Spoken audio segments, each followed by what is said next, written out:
ಬೆಂಗಳೂರು ನಗರದ ಹೆಮ್ಮೆ ಜನರ ವಿಶ್ವಾಸದ ಸಾರಿಗೆ ನಮ್ಮ ಮೆಟ್ರೋ ಇದೀಗ 14 ವರ್ಷಗಳ ಯಶಸ್ವಿ ಪಯಣವನ್ನು ಪೂರೈಸಿದೆ.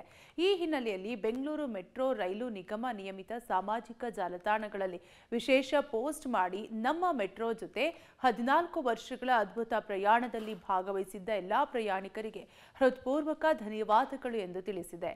2011ರ ಅಕ್ಟೋಬರ್ 20ರಂದು ಬೆಂಗಳೂರಿನಲ್ಲಿ ಮೆಟ್ರೋ ಸೇವೆ ಆರಂಭಗೊಂಡಿತು. ಮೊದಲು ಬೈಯಪ್ಪನಹಳ್ಳಿ ಟು ಎಂಜಿ ರಸ್ತೆಯಲ್ಲಿ ಆರಂಭವಾಗಿತ್ತು. ಮೊಟ್ಟ ಮೊದಲ ಮೆಟ್ರೋ ಇದೀಗ ಇಡೀ ನಗರದಾದ್ಯಂತ ವ್ಯಾಪಿಸಿ ಜನರ ಸೇವೆ ಕೊಡುತ್ತಿದೆ. ಪರ್ಪಲ್ ಮತ್ತು ಗ್ರೀನ್ ಲೈನ್ಗಳ ಮೂಲಕ ನಗರದೆಲ್ಲೆಡೆ ಸಂಚಾರ ಸುಲಭಗೊಳಿಸಿರುವ ಮೆಟ್ರೋ ಈಗ 73 ಕಿಲೋಮೀಟರ್ ಉದ್ದದ ಜಾಲವನ್ನ ಹೊಂದಿದೆ. 2006ರ ಜೂನ್ 24ರಲ್ಲಿ ಅಂದಿನ ಪ್ರಧಾನಿ ಮನಮೋಹನ್ ಸಿಂಗ್ ಬೆಂಗಳೂರು ಮೆಟ್ರೋಗೆ ಶಂಕುಸ್ಥಾಪನೆ ಮಾಡಿದ್ರು.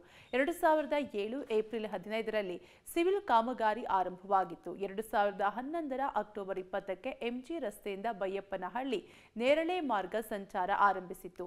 ಕೇವಲ 6 ನಿಲ್ದಾಣಗಳೊಂದಿಗೆ ಆರಂಭವಾಗಿದ್ದ ನಮ್ಮ ಮೆಟ್ರೋ ಇಂದು ಬೃಹತ್ ಆಗಿ ಬೆಳೆದು ಜನರ ಬದುಕಿನ ಭಾಗವಾಗಿದೆ.